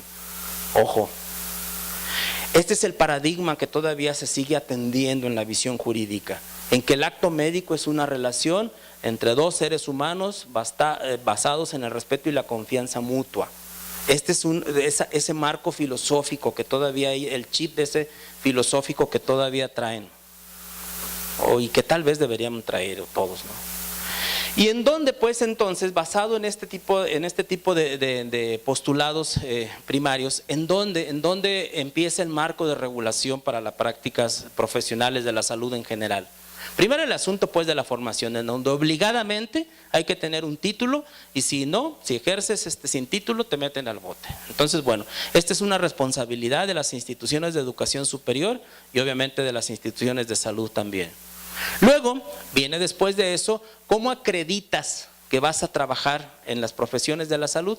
Obligadamente en la obtención de las llamadas cédulas, en donde se sigue hablando de una cédula disque federal que no es tal, pero que expide la Secretaría de Educación Pública, y que mucha gente piensa que es la patente, o cómo se llama, el fiat para ejercer la medicina en todo el país, cuando legalmente no es así. Y que en el caso pues son las entidades federativas que tienen autonomía, como el caso de Jalisco, y que fue una de las primeras, en donde son realmente la Dirección de Profesiones del Estado de Jalisco la que tiene la única posibilidad de darnos ese fiat o esa patente para el ejercicio de las prácticas en salud. Por eso el escandalito ese del año pasado de colas y colas y colas para sacar la cédula profesional, porque ahora los jueces, la fiscalía, todo mundo, hasta la Camejal, pide la cédula estatal. ¿Sí? Pedimos la cédula estatal. Estamos en un margen ahí de manera acordada en no ser sancionatorios todavía, pero es una obligación que en cualquier rato va a volver al terreno sancionatorio si no el profesional de la salud cumple con este requisito. Y luego pues esa última cosa que ha surgido, que lo que empezó como una moda, la dichosa certificación de los especialistas o de las especialidades médicas, se acabó haciendo una ley y se acabó siendo una norma obligatoria, y en donde ahora pues la certificación y la recertificación particularmente de la profesión médica ahorita de la profesión médica, pero yo creo que van que vuelan las enfermeras que están a punto de entrarle a lo mismo, y detrás de eso yo creo que van a seguir los odontólogos en la misma obligatoriedad. Y en donde ahora pues este asunto de lo que empezó como un consejo de chilangos, un consejo de notables, que empezaron a hablar de los consejos de la especialidad, y las certificaciones ahora es obligatoria a través de este organismo llamado CONASEM. Y luego por otro lado, las regulaciones que también tienen que ver con el quehacer y la prestación del servicio, cuando es público, cuando es privado, cuando es individual o cuando es grupal. El concepto de hospital y el concepto que se relaciona con la atención médica especializada, este concepto de especialista que cada vez priva más en todas las profesiones de la salud, y obviamente el ejercicio, que ahora si no es una especialidad que haya sido reconocida por la Comisión Interinstitucional si no tiene el aval universitario, si no tiene en un momento el aval de los consejos, pues no funciona como tal el ejercicio especializado, y que cada día es más notorio. Todo esto tiene que ver con esto. Y por otro lado, y finalmente, con el asunto de la observación de las leyes, de lo que antes era regulación sanitaria y que ahora a través de la COFEPRIS, para nosotros a través de la COPRISJAL, en donde todos los productos, servicios, todos los insumos que tienen que ver con el servicio de salud deben de guardar determinadas características dichas por una norma. Pues bien, todo esto, por un lado, que tiene que ver con la parte de los profesionales, y por otro lado con las organizaciones, como son los procesos de acreditación y certificación de los hospitales, que todos son regulados por el Consejo de Salubridad General, y que obviamente ahora se dice que debe de tenerse y debe de tener las características de idoneidad, las unidades prestadoras de cualquier tipo de servicios por alguno de estos dos procesos, para de alguna manera todo esto que les digo, poder garantizar la llamada calidad de los servicios médicos. A través de todo esto se califica la calidad de los servicios. Este es el marco regulatorio en México de la calidad de los servicios. Todo lo que hasta ahorita pues dije en esta última parte es la única manera de comprobar oficial y legalmente que el servicio que se está prestando es de calidad. Y solamente lo que dice el Sistema Nacional de Certificación de Establecimientos de Atención Médica, digo, si el Estado está exigiendo calidad, si la sociedad exige calidad, vean la capacidad del Estado para, por lo menos en el proceso de certificación de hospitales, pensar que realmente está cumpliendo con esta obligatoriedad del Estado. Vean, esta es la historia de certificación de hospitales desde el 2008 hasta el 2016, no dicha por mí, dicha por el Consejo de Salubridad General a través de su sistema, en donde vean la irregularidad de la certificación de hospitales. Y bueno, esa es nuestra realidad oficial de la calidad. Si lo que el Estado puede hacer, lo que el Estado de alguna manera puede regular, como son los hospitales, no lo hace, pues ya se imaginarán los profesionales de la salud. Entonces, pues, ¿cuáles son las características en las que hay que brindar calidad de los servicios de salud en México? Estas son las características del sistema de salud en las que hay que brindar calidad. Calidad en un sistema o en un modelo hiperfragmentado de unidades prestadoras de servicios de salud, donde puedan ser públicas, privadas o mixtas. La multiplicidad de servicios que se prestan en las unidades de salud, llámese en cualquiera de estas modalidades. La ya no diferencia de los niveles de atención, esto ya sabemos todos que es una quimera, eso del famoso ese modelo de niveles de atención. Y ya no se diga de la distribución geográfica de los servicios, en donde la regionalización es una verdadera vacilada que se hable de regionalización o de organización georreferenciada de los servicios de salud. Y bueno, una no red, una coordinación simulada entre las instituciones de salud. ¿Cómo carajo se van a coordinar las instituciones de salud si unas se rigen por una ley y otras por otra y otras por otra? La Secretaría de Salud por la ley de salud, el IMSS por su ley y el ISSSTE por su ley y otros por sus… Pero cada quien se rige por su ley. Entonces, en función de eso, ¿de dónde carajos va a haber una red? ¿De dónde va a haber una coordinación? Es verdaderamente patético cuando se escucha hablar a nuestro reciente honoris causa de una coordinación institucional, cuando finalmente, y estoy hablando de Julio Frenk, no tengo por qué no decir su nombre. Es increíble que nuestra universidad le haya dado un honoris causa a un tipo que no le ha aportado nada a la salud pública. Y bueno, bajo esta idea, estos serían los elementos de la calidad de la atención en nuestro país. Cada vez más y más tecnologías de la información, cada vez la incontrolable carrera de las tecnologías médicas, cada vez mayor oferta de servicios y mayor competencia entre los prestadores de servicios, cada vez usuarios más informados y más exigentes. Nuestra población cada día sabe más y cada día exige más. El advenimiento del negocio de los servicios judiciales, esta posibilidad de que los abogados ya le encontraron la beta áurea al conflicto médico, y cada vez nuevas leyes que ni siquiera están integradas. Leyes que de pronto a alguien se le ocurrieron y que obviamente todo esto me parece que está dando pie, por un lado, a la aparición de este fenómeno nocivo llamada práctica médica a la defensiva, cada vez con más conflictos y quejas, y así queremos más calidad. Y así queremos más calidad, y esto es solamente para recordarles una breve historia de la calidad, que a grandes saltos y de una manera muy arbitraria, pues tal vez uno puede identificar que por ahí entre los 60s y los 80s empezaron estos procesos realmente de evaluación de la atención médica en el área hospitalaria, por todos los conflictos y por toda la parte de la problemática en la prestación y en las consecuencias del servicio, y que no es otra cosa más que esto. Ahí es donde nacen los movimientos internacionales de calidad, en donde obviamente en los 90 de una manera muy clara la OMS toma un posicionamiento mundial respecto a la calidad de la atención en salud. Nosotros obviamente empezamos, pero ya formalmente, y no hay que dejar de reconocerle, otra vez ahorita va a parecer que me contradigo, pero no hay tal, que en el periodo de Julio Frenk, como secretario de Salud, México lanza realmente el primer gran proyecto de calidad en salud, que es la Cruzada Nacional de Calidad de los Servicios de Salud, probablemente casi contra la voluntad de Julio Frem, porque fue Enrique Ruelas Barajas que se lo pusieron de subsecretario, quien inició este movimiento, mientras que Julio se dedicó al asunto, a la marihuanada de la Ley de Protección Social en Salud, es decir, el Seguro Popular, porque él siempre ha sido o se ha sentido alguien de economista de la salud. Y bueno, ya voy a dejar de hablar mal de Julio. Y bueno, en este periodo, toda esta parte de la asociación de colegios, de consejos, todo este advenimiento de las certificaciones, recertificaciones, que han venido de alguna manera abonando a este fenómeno de calidad. El asunto del Consejo de Salubridad General para el movimiento de la acreditación y certificación, que es más un discurso que una realidad.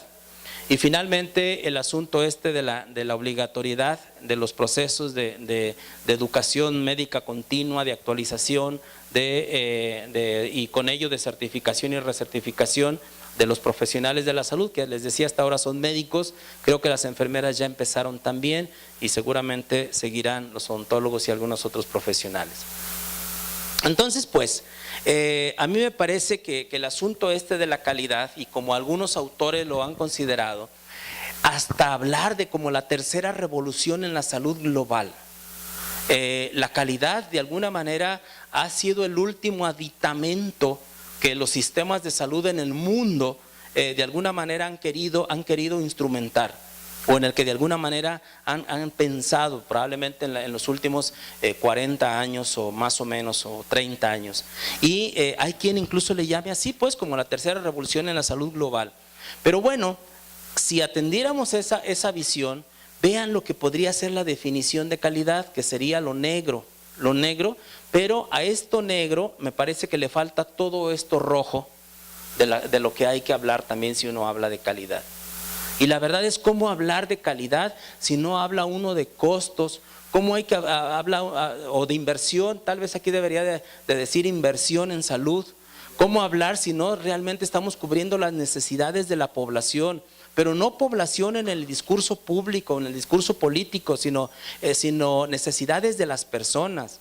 Hablar del acceso a los servicios de salud por las personas, no por la población. Hablar de cobertura, pero de las personas, no de la población.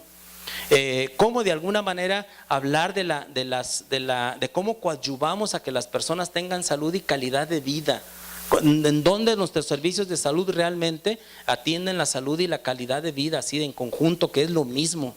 En donde de alguna manera tenemos que transitar de servicios de salud satisfactorios a los tratos dignos y adecuados, y obviamente prestando los servicios de alta confiabilidad y de seguridad. Esto tal vez es lo que debería de llevar el discurso político y el discurso público al comparativo con la realidad de todos los días. Hablar de los elementos formales de la calidad, en donde mucho de esa génesis, por eso hablé de la génesis de la regulación de los profesionales de la salud. Sí, hablamos de los profesionales de la salud, pero no hablamos del contexto en que los profesionales de la salud trabajan, en los modelos, en las normatividades nacionales e internacionales, en los criterios, en los indicadores, en los protocolos, en donde de alguna manera estamos sustentando ese discurso de calidad. En la definición de la prestación de los servicios de salud, en la verdadera organización de equipos, en la verdadera definición de funciones y por tanto de responsabilidades de cada uno de los miembros de ese equipo. En los elementos de corresponsabilidad de la organización o de la institución de servicios de salud, si lo quieren leer así, del entorno donde se está prestando, de las circunstancias del usuario, llámese familia y acompañantes del usuario, en los procesos en un momento dado, integralidad de los servicios que se están prestando, etcétera, etcétera. Todo esto de alguna manera que en los últimos años y particularmente el año pasado llevó a la necesidad de definir como una norma, como un acuerdo presidencial y de salud, del sistema de salud, los llamados acciones esenciales de la seguridad del paciente, que solamente quiero recordárselos. Está tan evolucionado nuestro sistema de salud que estamos atendiendo como una necesidad global gubernamental estas acciones esenciales. Así de avanzados estamos, en donde ni siquiera estamos reconociendo que ni siquiera nos sabemos lavar las manos. Y esta es la realidad, y esta es la realidad gubernamental, en donde el lavado de manos se convierte incluso, y algo por ejemplo tan a veces que alguien se ríe sobre todo cuando les digo esto a los judiciales, no digo a los del sistema jurídico, la identificación correcta. ¿Cuántos, créanmelo, es increíble la cantidad de problemas que se originan por no identificar correctamente al paciente? Por no identificarlo, por pensar que María es Petra o que Juan es Pedro. Sencillamente por eso se cometen grandes errores en la práctica de los servicios de salud. Entonces, pues, estos son los niveles de calidad que en un momento dado tienen que observarse. Y bueno, a mí me parece que pensar en hablar de calidad en nuestro país, hay que empezar por hablar en lo que tiene que ver en la formación de recursos humanos. Este advenimiento o esta explosión, mejor dicho, de chorrocientas mil escuelas formadoras de profesionales de la salud, y no estoy hablando de médicos, estoy hablando de todo, de enfermeras, de odontólogos, de todo, de nutriólogos, de psicólogos, en fin, de todo. Y de las que de verdad son, y de las que históricamente son, habría que hablar de este asunto de los planes de estudio, y yo acepto la mentada de madre que me quieran de dar por los tiempos que yo he tenido responsabilidad en la administración académica, pero ahora que estoy del otro lado y ahora que veo los conflictos, créanmelo, se ven de otro modo y los juzga uno de otro modo. Y obviamente qué bueno que no los vi hace años cuando trabajaba aquí, porque si no me hubiera suicidado, yo creo. Pero ahora que los veo de otro modo, digo, ver los problemas que tenemos en la enseñanza de la ética y de la bioética, los problemas que tenemos en la enseñanza de la calidad y seguridad de la atención son verdaderamente graves cuando uno ve lo que sucede en la realidad todos los días. Por otro lado, el modelo político administrativo de nuestro sistema nacional de salud, en donde pues esto es una verdadera vacilada, la distribución geodemográfica de nuestros servicios, en donde la planeación está sustentada en el amiguismo de las diferentes instituciones. Bueno, creo que otra vez voy a hablar bien ahora sí de alguien por fin. Bueno, que creo que ahora Cristóbal Ruiz Gaitán es el único planeador que yo conozco, por lo menos en nuestro estado, en donde la distribución de los recursos humanos y de los prestadores de servicios, bueno, pues qué decir de ellos. Y todo esto pues de alguna manera en la necesidad de comprender, de entender el mismo llamado acto médico a partir del equipo, de las diferentes funciones, responsabilidades, de la corresponsabilidad más allá del prestador del servicio. El asunto de promover y educar en una práctica médica profesional y segura, el terriblemente hablar del expediente clínico es un gravísimo problema, el terrible. Nuestros alumnos no tienen ni la más remota idea, ni los maestros tampoco, ni maestros ni alumnos tienen la más remota idea de cómo se hace un condenado expediente clínico, y el expediente clínico es la única evidencia de haber hecho mal o de haber hecho bien algo. Es la única evidencia jurídica. No hay otra forma de probar cuando uno hizo algo bien o cuando el juez le quiere probar a uno que hizo algo mal. El expediente clínico es la prueba maestra, la prueba magna en cualquier proceso de conflicto médico. Entonces a mí me parece que la posibilidad de incrementar o de mejorar la oportunidad y la intensidad entre el sector jurídico y el sector médico tiene que de alguna manera abonar a las mejores posibilidades de atender los servicios de salud, de atender los derechos y obligaciones tanto de prestadores como usuarios y con ello evitar el conflicto, y obviamente de entender la corresponsabilidad. Y finalmente termino diciendo, más que nunca me parece que necesitamos políticas públicas actualizadas y asertivas. Y bueno, con esto yo quiero aprovechar la ocasión para promover. ¿En dónde estamos? En Guadalajara estamos aquí, ahí cerca de C7, que está en Avenida México. No, la entrada no está por Avenida México, está por esta calle que se llama Carlos F. de Landeros, pero estamos entre Avenida México y Reforma. En Puerto Vallarta tenemos una ventanilla que ya les platicaba y otra en Lagos de Moreno, en esas llamadas Unirse, que son unos edificios grandes, y bueno, nuestras posibilidades de tener contacto con nosotros a través de la página, de correo, de Face, etcétera, ¿no? Y bueno, muchísimas gracias. Yo quiero aprovechar para decirles eso. Gracias a todos y por todo. Aprovechando la oportunidad me despido. Muchas gracias.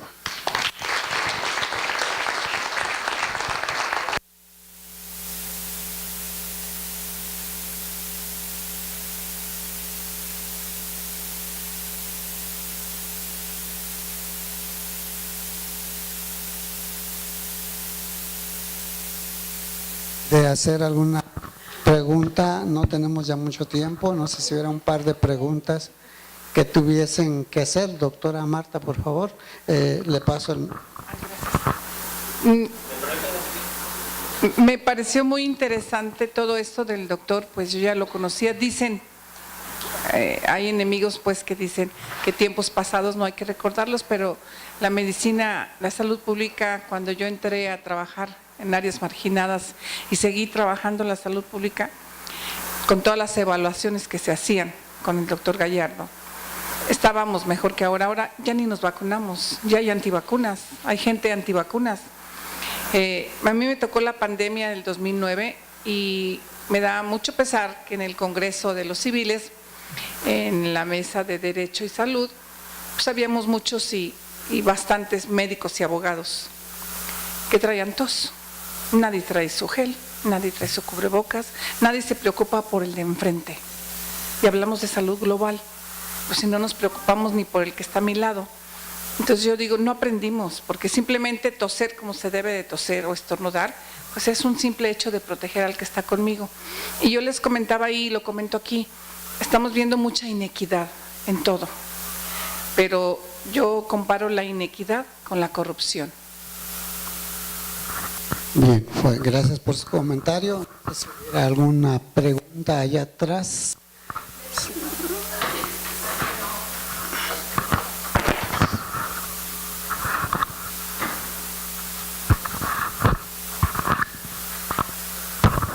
Muchas gracias. Doctor Salvador, creo que su plática fue muy extensa y muy asertiva para todos, nos llenó mucho de información. Tengo dos preguntas, si se me permite, una es muy breve y una es bastante larga. La primera es, ¿cuánto tiempo tiene una persona para interponer su queja o si existe alguna prescripción? No hay una prescripción. El tiempo que quiera, siempre decimos, entre más rápido mejor, porque podemos tener evidencias más claras. Ok, muchísimas gracias. Y la segunda es lo que usted nos explicaba de la estratificación, de que cada uno va a tener un tramo de responsabilidad por un acto médico. En las comunidades alejadas, como usted lo decía, en donde no existe el acceso a la salud, el acceso a los medios, ¿qué pasa cuando un médico no tiene lo necesario para dar un servicio de calidad y la gente viene y se queja por esa falta de servicio de calidad? ¿Qué pasa ahí con el gobierno? O sea, ¿se va a fincar responsabilidad con el gobierno que no da los medios? Porque algunos doctores no tienen un estetoscopio, no hay, o un medicamento, no lo hay, la gente lo está ocupando. Y se lo puedo escribir en la receta y puedo hacer mi nota médica muy buena, pero el medicamento no existe en la farmacia. ¿Qué pasa en ese caso? Bien, esta es una de, entre comillas, de las, digamos, no quisiera llamarle así, pero bueno, rápido no encuentro palabra, de las bondades de la Ley General de Atención a Víctimas. ¿Qué estrategia estamos utilizando? Cuando nosotros encontramos una responsabilidad institucional, llamémosle así, por ejemplo, un caso, pues en realidad son varios. Lo que ha pasado en los años anteriores en algunos hospitales regionales de la Secretaría de Salud, en donde al interponer una queja hemos acabado evidenciando que no fue un problema, o si hubo algún problema no fue total de un profesional de la salud, sino fue más responsabilidad institucional por no tener el insumo, por no en un momento dado, no sé, desde no tener una ambulancia, por ejemplo en un caso de La Barca, por cierto, por no tener el anestésico necesario, por no tener un medicamento en un recién nacido, etcétera, se acaba evidenciando la responsabilidad institucional. Y lo que hasta ahorita la Ley de Atención, la General de Atención a Víctimas ha venido, entre comillas, colaborando, es decir, institución del sistema judicial o la Comisión de Derechos Humanos, y es por eso tenemos tanta relación nosotros con la Comisión de Derechos Humanos, porque como nosotros no tenemos la atribución de emitir recomendaciones vinculantes todavía, yo espero que la tengamos pronto, a diferencia de derechos humanos, nos apoyamos en derechos humanos para decir, a ver, la responsabilidad fue institucional, no fue de la persona. Por lo tanto, la institución tiene que resarcir, entre comillas, o recuperar el daño. Y es donde se han utilizado esas cantidades de dinero del Fondo Estatal de Atención a Víctimas para acabar, entre comillas, indemnizando a la familia cuando sucede eso. Por ejemplo, ahorita un caso que la doctora está empezando a atender, la doctora Sherman, algún lugar, un problema del haber aplicado un suero, pero que el niño se fue a su comunidad y falleció allá. La responsabilidad es institucional, primero porque no tuvo la suficiente cantidad de suero, digo, no sé, estoy adelantándome, probablemente porque no había la suficiente cantidad de suero y segundo porque no había condiciones para trasladar ese niño a un lugar donde se le podía recibir. Esas son donde estamos aprovechando este criterio de jurisprudencia de corresponsabilidad por un lado y por otro lado de la tipificación de víctimas para responsabilizar a la institución pública o privada. En donde igual al hospital privado le acabamos diciendo, a ver, tu responsabilidad porque no servía el desfibrilador cuando se necesitó en un momento dado en una sala, en un quirófano. Esto es lo que hasta este momento estamos haciendo. Lo que nosotros tenemos y que mucha gente nos critica o nos dice es por qué la comisión de arbitraje no tiene ¿qué nos dicen? Cuando nos dicen que tengamos que… Sí, pero dientes. ¿Por qué la comisión de arbitraje no le dan dientes para en un momento dado señalar como derechos humanos y hacer recomendaciones vinculantes o sancionatorias? Todavía no lo tenemos, hay quien quiera que sí, hay quien quiera que no, pero yo creo que ahorita la única posibilidad es atender a ese criterio jurisprudencial de corresponsabilidad y agarrarnos de la ley de atención a víctimas para responsabilizar a la parte organizacional de un problema o de una insuficiencia. Bien, bueno, que sea la última pregunta, por favor.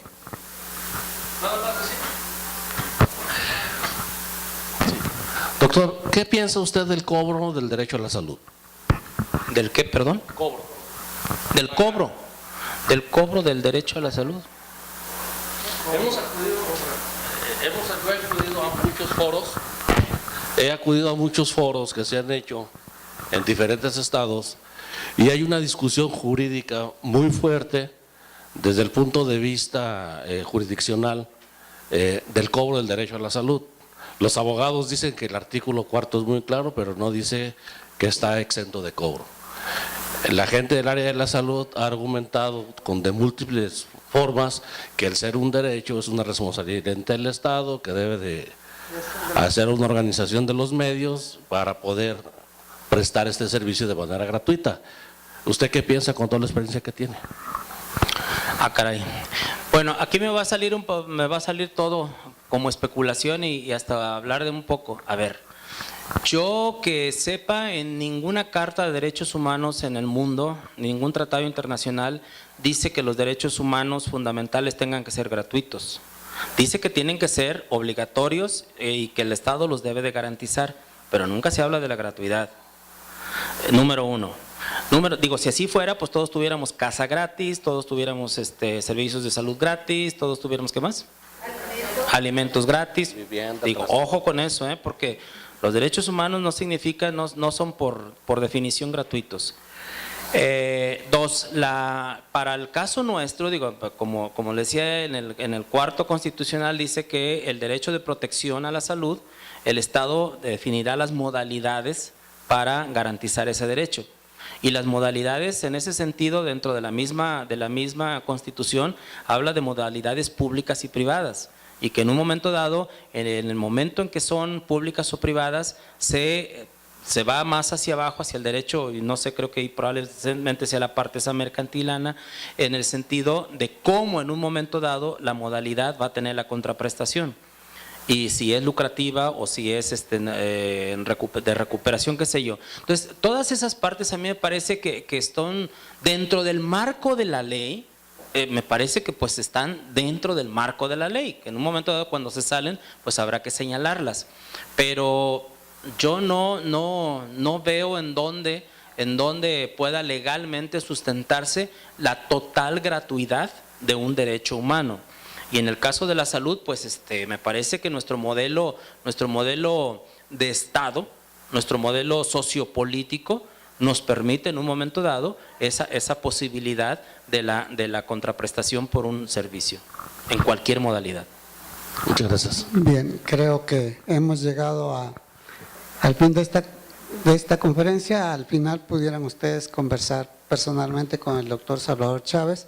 Estuvo magnífica la presentación, creo que abarcó muchísimos puntos y creo que nos deja claro el estado de la situación ahorita desde la calidad, desde la legislación y desde el arbitraje médico.